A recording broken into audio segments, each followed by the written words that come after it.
ada 3 perkara apabila manusia itu memilikinya, maka dia mendapatkan kebahagiaan dunia akhirat. Nah boleh telui para kara direkengi tahu, nah boleh ini disengit tua upe tua masenang senang linona makotopa masenang akhirat. Dan ini memang agak jarang-jarang kita dapatkan.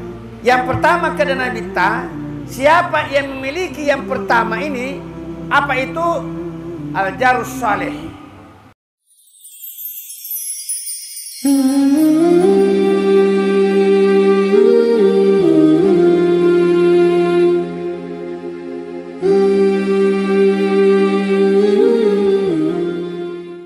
Alhamdulillah pada malam ini satu hal yang tidak bisa kita pungkiri, bahwa malam ini kita hadir bersama sebagai manifestasi dari rasa syukur kita kepada Allah Subhanahu wa taala.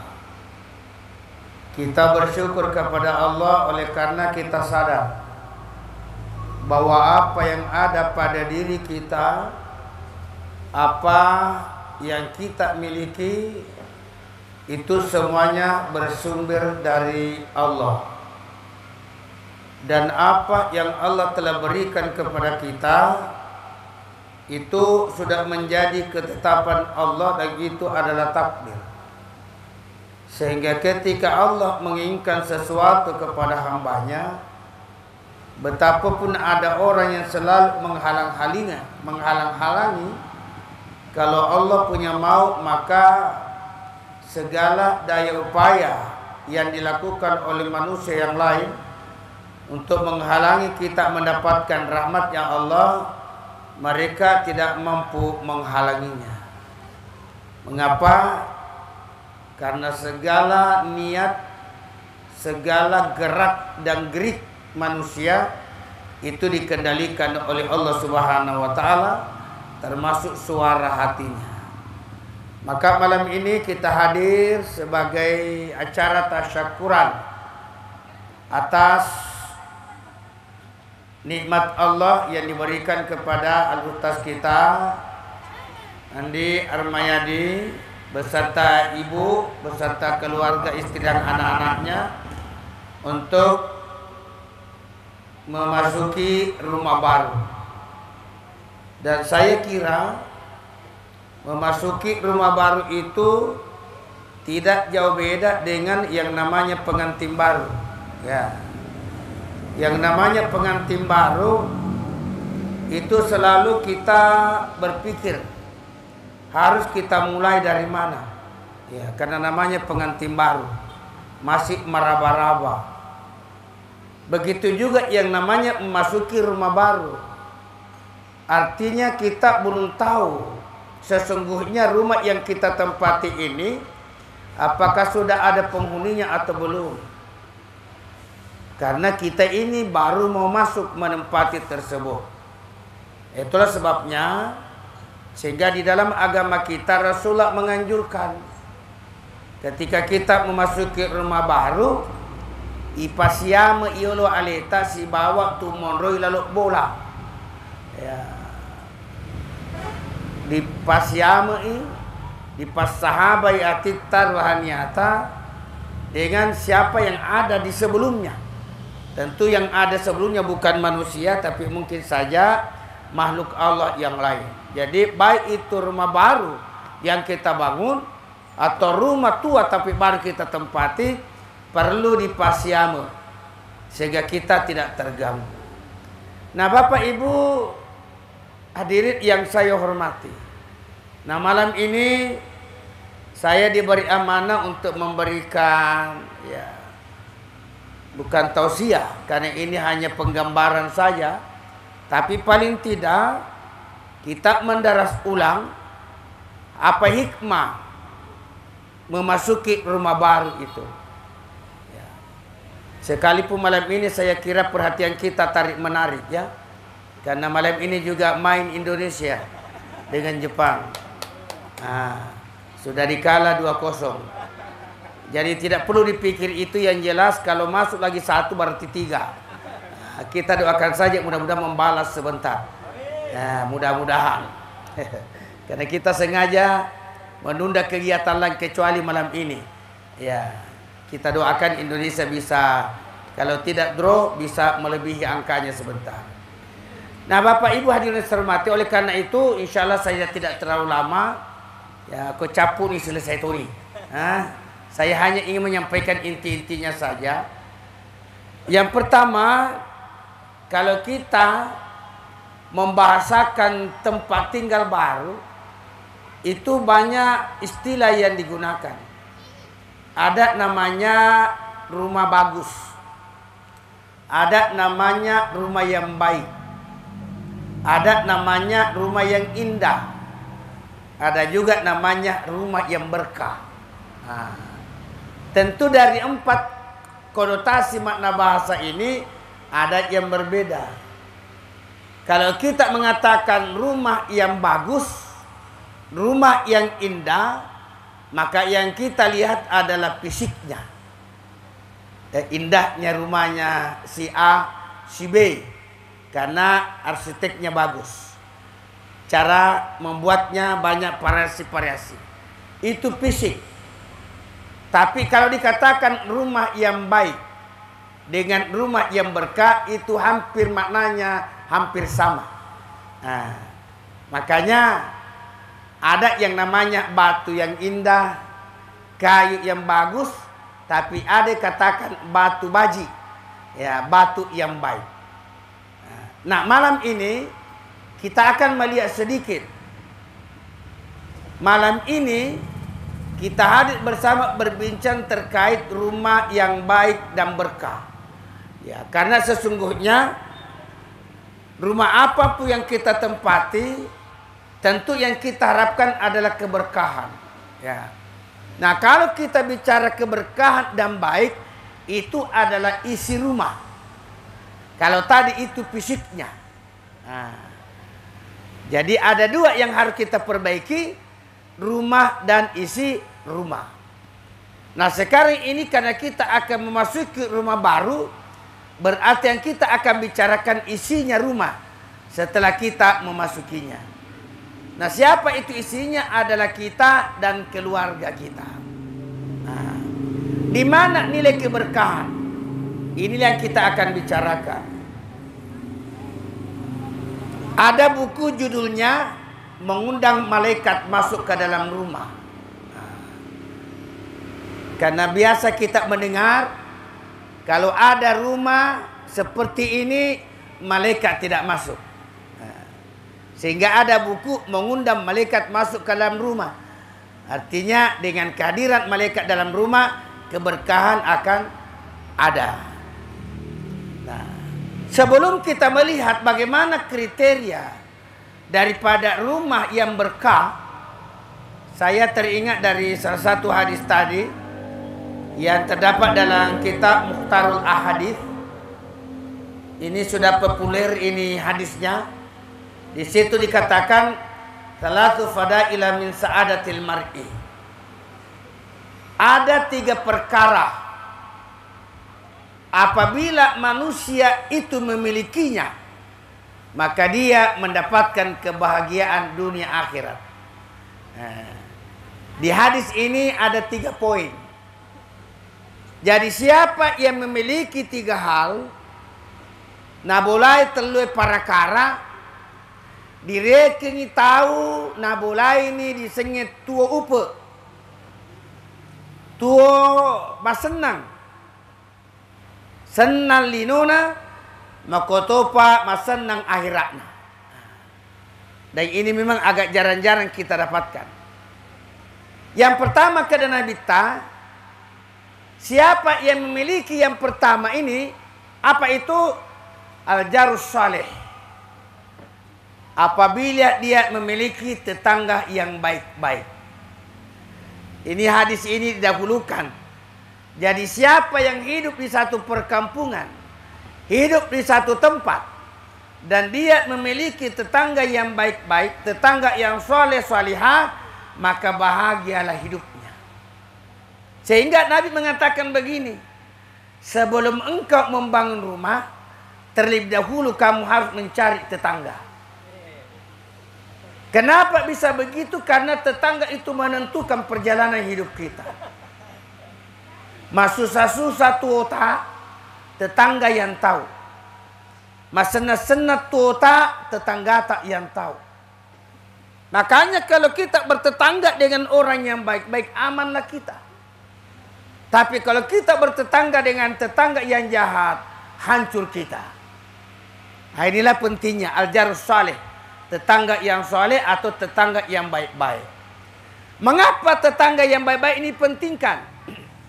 Oleh karena keburukan yang bisa terjadi pada kita, kemaslahatan bisa terjadi pada kita, itu bisa menjadi sumber pertamanya dari tetangga. Contoh, seandainya kita punya anak gadis, kemudian ada orang dari luar kota ingin melamar anak tak. Biasanya sebelum langsung ke rumah kita, dia transit dulu di rumah tetangga. Transit di sebelah. Kopi rumah kutak-kutana. Bercengkrama, bercerita. Kemudian bertanya, Bu, saya lihat di sebelah rumah tak itu ada anak gadisnya ya? Bila iya ada, betul. Memangnya kenapa Pak? Kenapa Bu? Saya juga punya anak laki-laki. Anak laki-laki saya itu made cenilinuna, made kitonia akhiratna. Betul anak engkatuna zaman-zaman na cede, agamanya juga alhamdulillah kuat. Lalu saya rencana, saya ingin lamarkan anak saya kepada perempuan yang ada di sebelah. Bagaimana pendapat tak? Jadi yang pertama ditanya pendapatnya tetangga tak. Seandainya saya lamarkan anakku dengan gadis ada di sebelah itu, bagaimana pendapat? Kalau tetangga tak orang baik-baik, artinya si pojiki dek napura dipediki atinna dan selalu bersama kita, maka pasti dia merespon positif. Pasti dia mengatakan, lamar maki. Saya dukung ki kalau anaknya di sebelah kita lamar. Karena memang saya lihat mulai nenek-neneknya dulu, bapaknya, keluarga-keluarganya satu madece tu. Satu malekbi, satu madece maneng. Maka alhamdulillah dari keluarga informasi awal, insya Allah sudah seperdua bahan positif yang bersangkutan sudah dapatkan. Ini memberikan arti bisa memperlancar urusan berikutnya. Tapi kalau tetangga mengatakan, wahai ajak nah, majak sifat tu keluarga, bayangkan. Depan ni kada majak sifat manu hanya kita pernah koslet. Jangan maki. Kalau itu cari maki yang lain. Jangan maki, saya tidak setuju. Kalau kita tidak dapat yang lain, ada di ponakanku. Iya dia sama Pak Luana. Jadi ini yang pertama.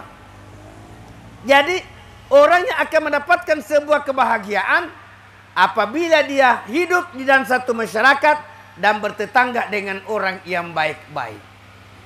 Karena kalau tetangga atau orang yang baik-baik, separuh kesusahan dan kesulitan kita bisa terpenuhi.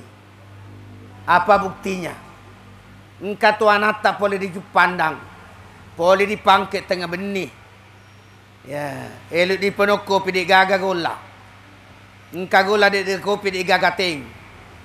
Maka jalan keluar harus kita lewat belakang. Makanya rata-rata rumah kita itu dua pintunya Pak. Ada pintu depan, ada pintu belakang. Pintu belakang itu namanya pintu penyelamat. Maksudnya apa? Kalau ada penagih cicilan naik di depan, lompat di belakang. Nah, itu salah satu.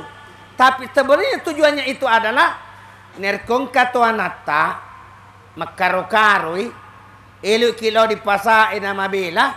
Nah itu gagal 4 juta dia pulang tanpa mencicipi apa yang kita punya. Maka jalan keluarnya adalah di belakang, pintu belakang. Kau di rumah dikit-dikit menre di pintu belakangnya tetangga tak, Ibu Norma kah, Ibu Nursia kah, Ibu Nursia langsung natimpa, iya mangga ki ustaz, engkau tu anakku, Nah, aku sapa ia kopi si bawa gula di gaga. Tek di to gaga barangka tu mai teta. Karena kebetulan tetangga kita orang baik. Apa dia bilang? Ada di postas. Bawa meki ke sebelah dengan tempatnya. Pura dipakai baru kembalikan. Itulah tetangga yang baik. Tapi kalau tetangga tak jahat, baru kita minta angkat teta. Aganasen. Teng, je. Itulah bahayanya kalau kita memiliki tetangga yang jahat atau kita baku bombe dengan tetangga. Luar biasa, Pak. Tapi ini syariahnya. Ternyata al-jarus saleh yang dimaksud tetangga di sini secara syariah adalah tetangga rumah. Tapi secara filosofinya yang dimaksud tetangga yang baik-baik adalah tetangga yang ada pada diri kita. Apa tetangga? Ada yang namanya ku ampusakum wa ahlikum nara. Jagalah dirimu dan keluargamu dari api neraka. Di sini dirimu adalah kita orang tua, wa ahlikum adalah anak-anakmu. Tapi kalau kita ingin memperkecil kembali bahwa yang dimaksud tetangga adalah hati dan panca indera. Hati dan panca indera adalah tetangga yang selalu akan bersama. Kemanapun kita melangkah, kaki kita langkahkan, tangan kita ayun, maka tetangga al-jaru antara qulub dan panca indera ini itu tidak pernah terpisah. Sehingga siapa yang ingin baik dengan tetangganya, maka perbaikilah tetangga yang ada pada dirimu. Digai tetangga engkau itu buta, hati tak bertetangga dengan panca indera. Panca indera itu melihat segalanya. Nai tahu melioto, nang kalinya tahu melioto, ya kan? Apa yang didengar oleh telinga, apa yang dicium oleh hidung, apa yang dilihat oleh mata, itu sampai ke hati. Baik tidaknya informasi itu tergantung bagaimana hati menerima. Yang kedua, bagaimana kebersihan hati selanjutnya tergantung apa-apa yang dicerna, yang dilihat oleh panca indera kita. Kalau hati tidak bisa membereskan pengaruh panca indera kita, maka dalam hidup bertetangga juga susah kita selesaikan.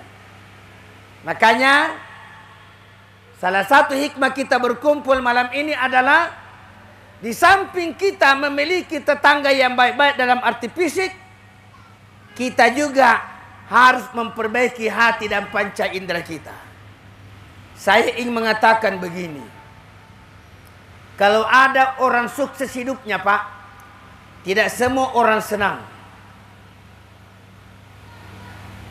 Ada orang sukses hidupnya, justru orang lain yang susah. Inilah yang perlu kita perbaiki supaya di mana kita berada, kita akan mendapatkan ketenangan. Saya tidak bahas lama ini, yang jelas Ustaz Armayadi tinggal di sini. Salah satu kebahagiaan pertama yang mendapatkan ketika bertetangga dengan orang yang baik-baik. Alhamdulillah. Kemudian yang kedua, al-maskanul wasi, tempat tinggal yang luas. Tentu kita lihat rumah kita ini indah, bagus dan insya Allah berkah. Kamarnya ada 4 dan luas. Saya tanya-tanya tadi berapa mi anak. Boleh mengatakan baru 2. Kita garis bawahi baru. Berarti insya Allah kamu patambah mati. Ya, mudah-mudahan kalau malam ini kita masuk rumah baru, mudah-mudahan tahun depan kita lagi hadir untuk akikah. Ya, insya Allah ijamah-jamah mustaz. Ya, barakakna bola baru. Al-Maskanul Wasi. Nah, Al-Maskanul Wasi secara fisik adalah rumah yang luas. Kenapa rumah ini perlu luas secara fisik? Karena di dalamnya bisa kita mengatur fasilitas. Salah satu contoh, narekong malonggang ibulay, narekong kari pigau masagena ki tudang, masagena ki madalepo, keluarga bisa banyak datang. Kemudian yang kedua, narekong malonggang ibulay, banyak fasilitas yang bisa kita adakan. Salah satu fasilitas yang disunahkan oleh Nabi, sebagaimana Nabi ketika masuk di rumah sahabat, yang dicari adalah tempat salat. Sehingga rumah yang berkah dan baik adalah yang di dalamnya ada musalla kecil. Tapi musalla yang dimasukkan bukan untuk salat berjamaah, bukan untuk salat fardu, tapi supaya ada tempat yang kita bisa tempati salat sunat. Sama kan hadisnya Nabi tak, tempat yang terbaik kita tempati salat adalah masjid. Sehingga di rumah tempatnya hanya untuk salat sunat saja. Kalau ada masjid dekat rumah, la salata illa fil masjid. Gagas sumpah aja kecuali dalam masjid bagi yang dekat. Ini memang tantangan. Nah, ini Nabi yang dia cari di mana ada tempat salat. Sehingga rata-rata rumah baru itu termasuk yang dipikirkan, adakah tempat salat. Ya, kalau rumah Nabi ada namanya mihrab. Mihrab itu tempatnya bersemedi, tempatnya berzikir dan bertafakur.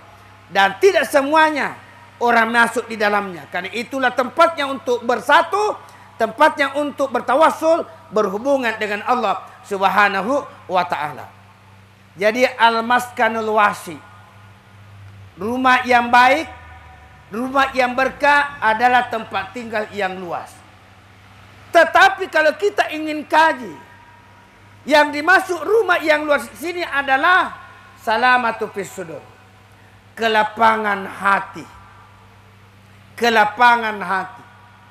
Mau malonggak boleh, nareko masepanya tie, maka yakinlah rumah itu akan selalu terasa sempit.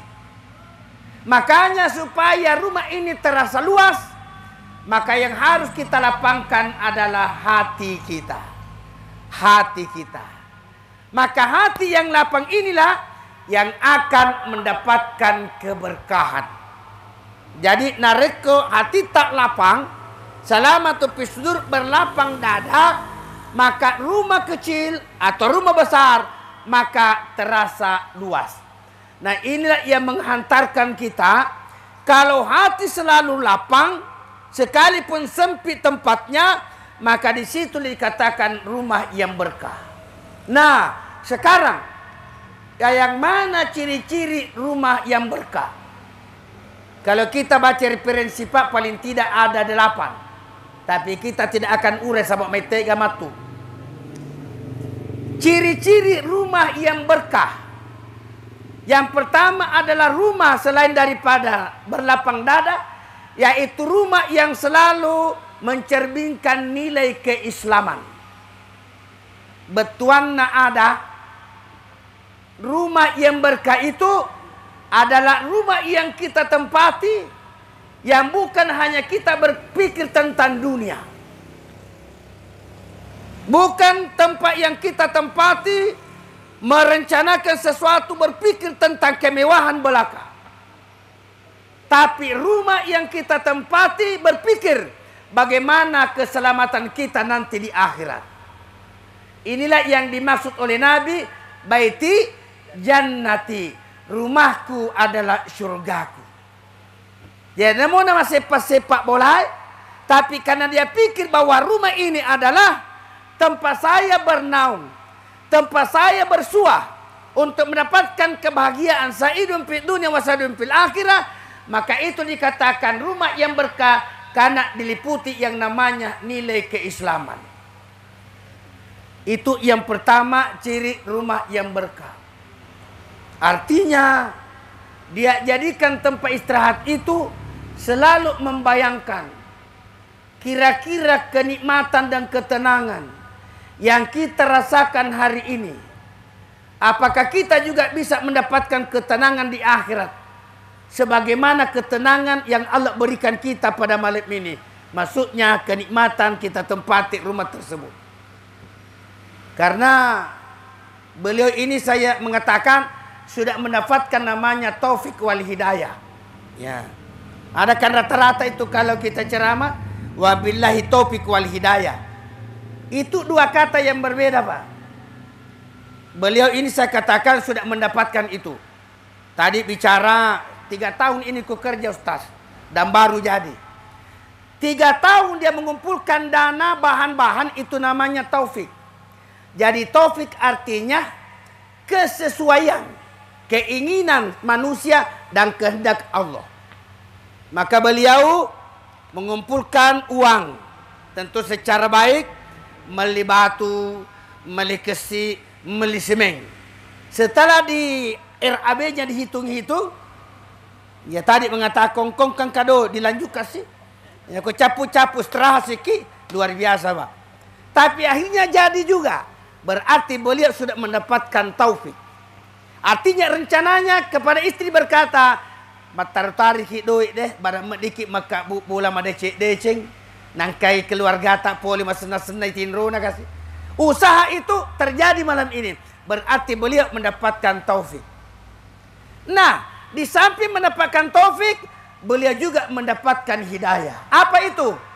Setelah dia menempati rumah yang indah ini, dia undang sahabat-sahabatnya. Mari kita bersantap malam bersama. Itu artinya dia memiliki sifat al-agniya. Na bolai sifat na tusugi na iya sifat na tusugi na lori bage-bage. Luar biasa malam ini. Berapa yang bermalam ini bersantap malam, luar biasa, Pak. Dan itu akan menjadi energi.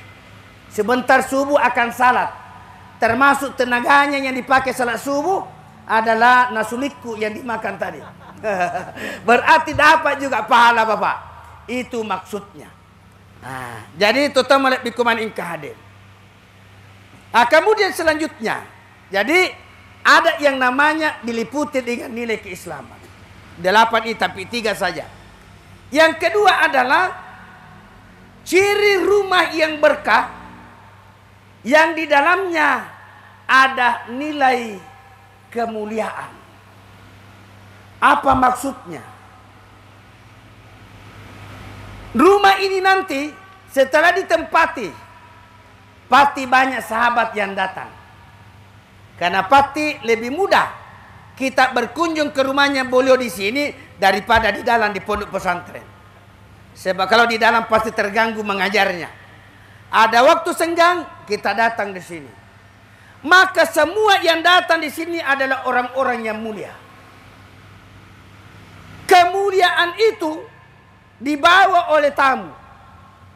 Dan tamu itu akan merasa mulia kalau dimuliakan oleh tuan rumah. Itu yang dimaksud kemuliaan.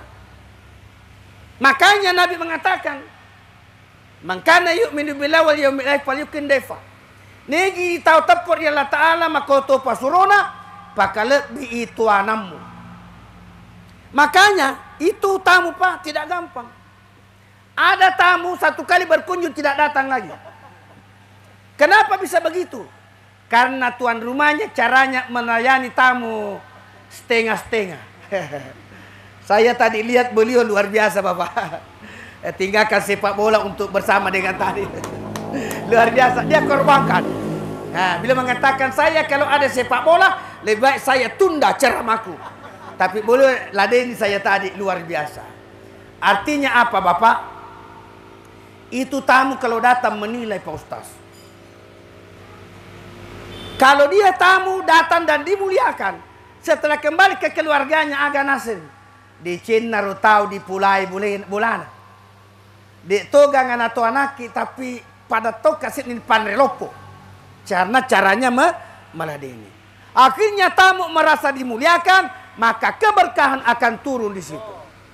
Makanya ada mengatakan tamu itu membawa rezeki, tamu itu membawa berkah. Artinya Bapak, dan saya kira bukan hanya beliau tapi kita semua. Kalau ada tamu tak datang, nareko susah-susah mau nyawata, nareko dek pada minum kopi na lisu, berarti kita memuliakan. Sebab ada orang elok matuana tapi dia gagah. Aja terpaksa basa-basi mana pakai. Tapi dia mengatakan, sekalipun hanya kata-kata yang Bapak sampaikan kepadaku, kenyang rasanya. Daripada kau hidangkan sesuatu padaku, tapi mapekong inginmu, ada kelihatan tidak ada keikhlasan, bagaikan saya makan kue, tetapi seperti saya menelan duri. Memuliakan tamu sangat penting. Makanya kebiasaan saya biasa itu Ustaz, kalau ada tamu datang di rumah, matano-tano sedih pakasih aku karena kulisu dia gagana icang. Banyak. Jadi saya memang bilang sama ibu bahwa tuan rumah yang paling baik kalau datangi tamu, yang paling mulia itu ketika diberi makan. Kenapa? Kalau ada tamu kita beri makan ketika dia datang, apalagi di sekadar pada mandri ya, itu berarti kita anggap dia sebagai orang di badan. Tapi kodek nama nasu makun reta yang penting ada itu. Majat atau si kodek sisa ngagaga. Nah, itulah pentingnya. Jadi kadang yang kane cencalisu nariko tania bepa dia renyi, bisa kasih baju kos biasa saya kasih. Nah, sampai apa dia bilang? Ustaz, pikirlah di rumahnya Ustaz ke di Makassar. Benar-benar apa? Banyak sekali bagus kos didapat kalau pergi. Karena ini yang kita siapkan. Iya, ini kita siapkan. Jadi tidak apa-apa kita beli baju banyak Pak. Yang penting niatkan kita sedekahkan. Sebab kalau kita membeli baju banyak, tapi kita simpan itu berdosa juga Ustaz. Mubasir namanya. Makanya baju itu tidak akan lapuk. Bagi-bagi yang ini. Iya. Lau di sahabat tak, lau di ipak tak, di teman-teman kita. Insya Allah. Nah, tutup malik biku manikadi. Jadi rumah yang berkah adalah rumah yang diliputi kemuliaan. Dan kemuliaan itu biasanya datangnya dari tamu. Saya terinspirasi masjid. Kan dari Allah Ta'ala. Masjid itu adalah rumahku. Siapa yang masuk ke dalam rumahku itu adalah tamuku. Dan siapa yang menjadi tamuku saya muliakan. Dan siapa yang saya muliakan saya masukkan ke dalam surga. Kalau kita tafsirkan secara syariah, bola tak nih. Jadi engkau tak boleh dengan penuh senyuman, sambutlah dengan senyuman. Kodek gagah pada patuanang, anu naisot tu. Oh dek gagah kapas dia, apalagi tinggal sendiri, dia paham itu. Cuma biasa kalau ada ibu, dek tu neluk nasuruh ibu na atau istrinya, biasa pasang-pasang ina pau. Nah karena bu, tenan tu papa lalang bulu-bulu karisa, ada itu mangkasa na pakai. Tenan tu lalang bulu-bulu karisa. Artinya ro, mana dari karisa tu. Itana na tu detonana mau wai putih dek gagah. Nah begitu maksudnya. Jadi ternyata tamu itu membawa keberkahan. Nah kemudian tutup malik bikumani ingkadi. Yang ketiga adalah yang di dalamnya ada nilai pendidikan dan nasihat. Ini yang penting. Nabi mengatakan al-baitu madrasatul ula. Rumah adalah sekolah utama. Sekolah pertama. Maka rumah yang ada berkahnya adalah rumah yang di dalamnya kita hidupkan yang namanya pendidikan. Tentu selain di pesantren kita mengajar, di rumah juga perlu ada kita saling menasihati. Siapa yang kita nasihati, siapa yang kita ajari adalah anak tak dan istri tak. Kalau dibutuhkan. Yang jelas, rumah ada tempat untuk saling mengingatkan. Di rumah ini tempatnya kita saling mengingatkan. Anak tak kalau ada salahnya di rumah, di luar, nasihati ketika dia sudah masuk di dalam rumah. Jangan nasihati dia di depan rumah.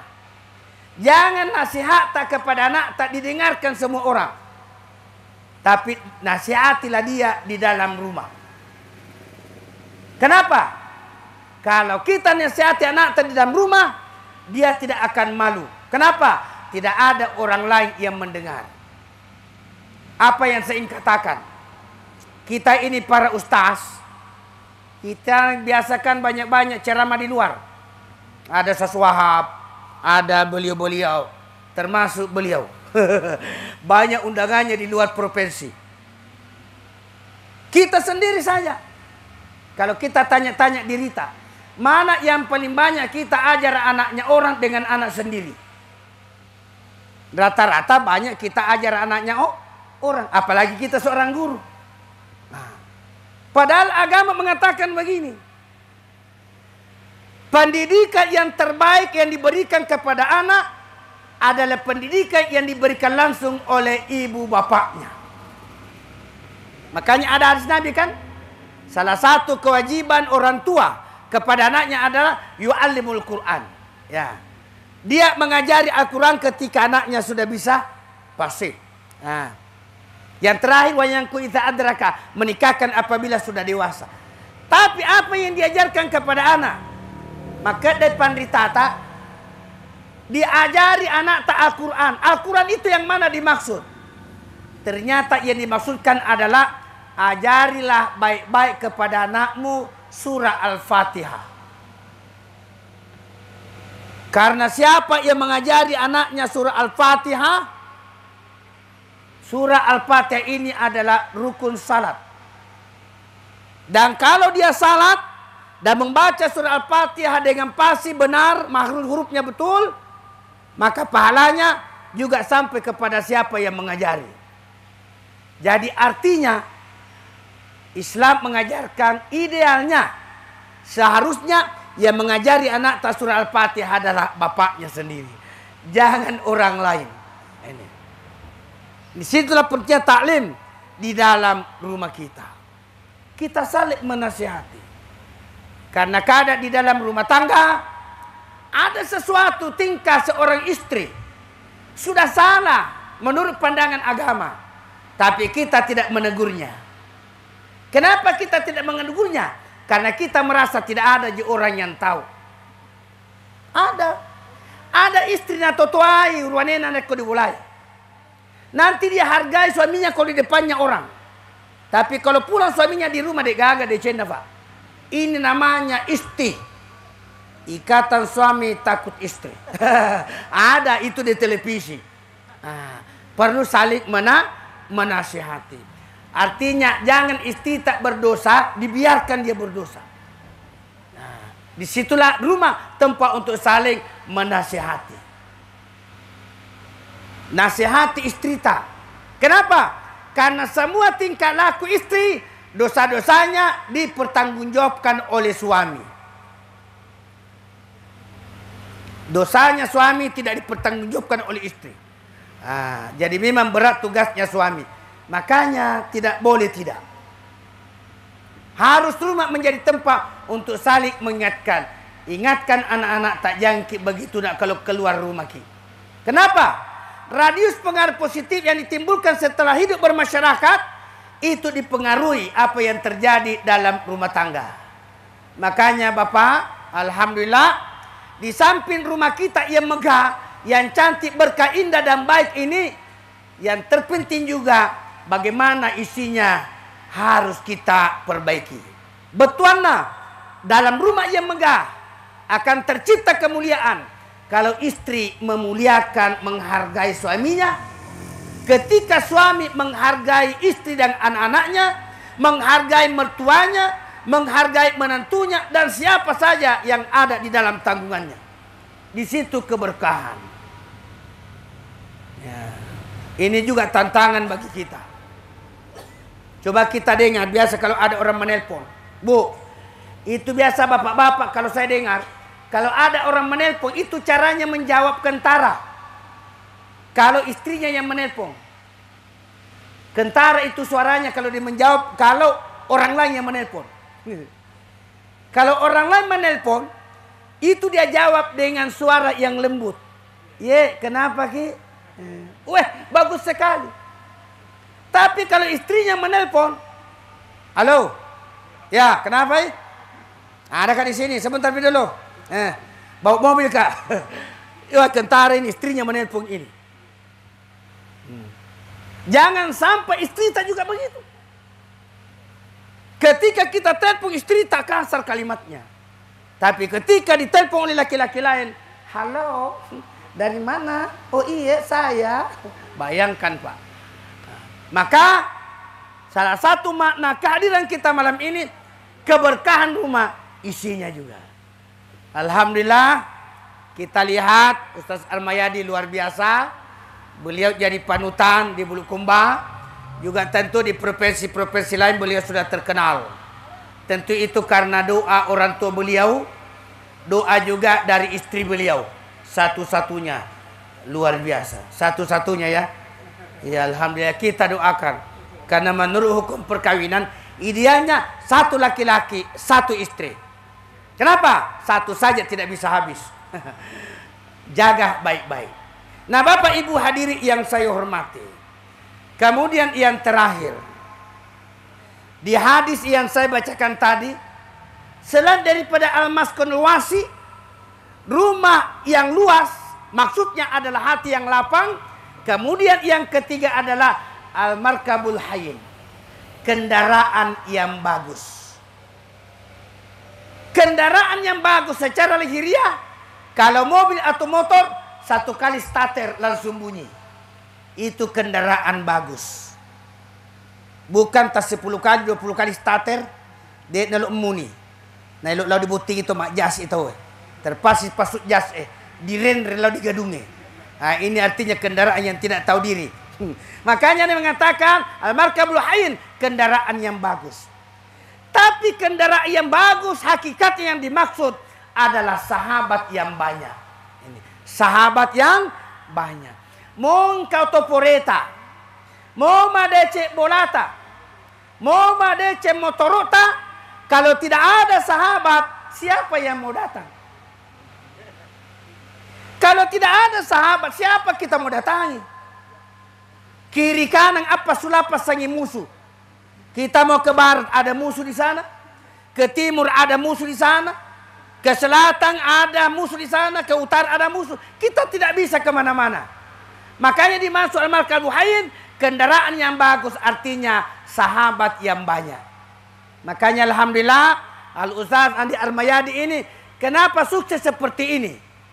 Karena semua orang bicara baik. Tadi Pak Ustaz saya ceramah di Kahaya. Saya cepat-cepat pulang karena Pak Camat nak ajak pergi minum kopi di Kahaya. Saya bilang saya harus pulang karena ada undangannya Ustaz Andi Armayadi. Saya mau ceramah di rumahnya. Langsung bilang, cocok itu penceramah di ceramahnya. Luar biasa Bapak. Itu artinya beliau sudah dikenal. Itu artinya sahabat yang baik. Nah oleh karena itu Bapak Ibu terutama bikumani engkau hadir. Nah oleh karena itu Al-Ustaz sengaja mengundang kita. Malam ini, besok juga ada acara. Tentu apa yang diharapkan beliau doa tak. Karena rumah ini tidak dalam waktu singkat. Pasti beliau punya harapan kepada Allah. Mudah-mudahan rumah ini tempati beranak bercucu. Ya, mapak boting anak nama itu sekalipun masih kecil. Tapi ada harapan. Tapi tergantung keberkahannya. Tergantung keberkahannya. Saya sampaikan ini Pak karena kebetulan ada teman di Bantaing. Masuk juga keluarga. Dia menelpon saya. Pak. Nah kena kak susah cek deh kadang lagi nak. Sejak saya tempati itu rumah tidak pernah tenang perasaanku. Setiap tengah malam seperti ada orang melempar pasir di atas sen kamarku. Bahkan ada di fisikku itu ada sesuatu yang terjadi yang masagala terjadi. Kapan itu terjadi? Sejak saya tinggal di tempat itu. Itulah sebabnya maka perlu disalamaki. Itulah makanya Bapak Ibu kita diminta hadir malam ini. Paling tidak kita doakan mudah-mudahan keberkahan, kemuliaan, keharmonisan, kesejukan, keislaman insya Allah akan terhimpun di rumah yang indah, yang berkah ini, yang alhamdulillah akan ditempati oleh Ustaz Armayadi yang di Armayadi beserta ibunya dan beserta istrinya dan anak-anaknya insya Allah. Tentu doa seperti ini kan sudah banyak. Kita minta kepada Allah, mudah-mudahan apa yang kita lakukan ini ada hikmah dan Allah senantiasa melindungi kita semua, khususnya harapan besar dari tuan rumah Al-Ustaz Andi Armayadi karena memasuki rumah baru. Mudah-mudahan ada keberkahan. Masanna pakasiana deknatuli magali saatina, dan dia jadikan tempat untuk bercengkrama, membangkar harmonis dan kebahagiaan bersama istri dan anak-anaknya dan beserta keluarganya insyaallah. Mari kita berdoa kepada Allah Subhanahu wa taala. Bismillahirrahmanirrahim. Alhamdulillahirabbil alamin. Hamdan syakirin hamdan na'imin. Hamdan yuafi ni'amahu yukafi mazida. Ya Rabbana lakal hamdu wa lakal syukru kama yanbaghi li jalali wajhikal karim adimi sultani. Allahumma ati nufusana taqwaha wa zakkiha anta khairu man zakkaha anta waliwa wa mulaha. Allahumma ya daimal fadli alal bariyah ya basitul yadaini bil atiyah ya sahibal mawahibis saniyah ya ghafirat dzambi wal khati'ah. Shalli wa sallim ala sayyidina Muhammad khairil wara sajiyah wa ala alihi wa sahbihi baratin naqiyah. Waghfir lana ya rabbana fi hatul jam'iyah. Allahumma inna nas'aluka khaira hadzal makan wa khaira ma fiha wa khaira ahliha wa na'udzu bika min syarriha wa syarri ahliha wa syarri ma fiha. Bismillahi syafih, bismillahil qafih, bismillahil mu'afih, bismillahilladzi la yadurru masmi syai'un fil ardi wala fis sama wa huwas samiul alim. Bismillahis syafi, bismillahil kafi, bismillahil muafi, bismillahilladzi la yadurru ma ismi syai'un fil ardi wala fis sama wa huwas samiul alim. Rabbana taqabbal minna innaka antas samiul alim wa tub alaina innaka antat tawwabur rahim. Rabbana la tu'akhidna in nasina aw akhtana. Rabbana wa la tahmil alaina isran kama hamaltahu 'alal ladzina min qablina. Rabbana wa la tuhammilna ma la taqata lana bih wa'fu 'anna waghfir lana warhamna anta maulana fansurna 'alal qaumil kafirin fansurna 'alal qaumil mujrimin fansurna 'alal qaumil munafiqin. Rabbana taqabbal minna innaka antas samiul alim wa tub 'alaina innaka antat tawwabur rahim. Rabbana atina fid dunya hasanah wa fil akhirati hasanah wa qina adzabannar wa adkhilna jannata ma'al abrar. Ya Aziz ya Ghaffar ya Rabbal Alamin. Al-Fatihah. Bismillahirrahmanirrahim. Alhamdulillahirabbil alamin. Arrahmanirrahim. Maliki yaumiddin. Iyyaka na'budu wa iyyaka nasta'in. Ihdinas siratal mustaqim. Siratal ladzina an'amta 'alaihim ghairil maghdubi 'alaihim waladdallin. Amin. Wallahul muwaffiq ila aqwamit thoriq. Wassalamualaikum warahmatullahi wabarakatuh.